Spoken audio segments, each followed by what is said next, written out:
Bandiraɓe ko belamma mawɗo tawede ndiɗo leydi wiyetendi Côte d'Ivoire koni kadi ko belamma mawɗo wonde Sénégal najo sababu ne korsa mo yimɓe jogui e nder leydi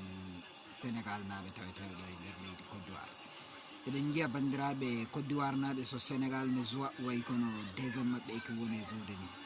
encouragement mo ɓe jogui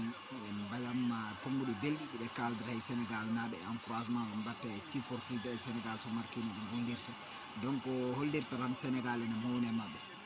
ɗum hollirta wadde Sénégal ene jogui supporter uji mawɗi e nder leydi Côte d'Ivoire donc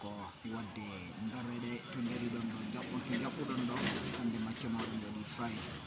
ko première match et troisième journée de la CAN markuɗon 3 buts donc ɗum wodi ko heewi ko haalata donc Sénégal équipe muɗum e ɓesgu muɗum foof yo daro wona haɓɓere wotere mbete kuɓone hoota toon leydi meɗen Sénégal donc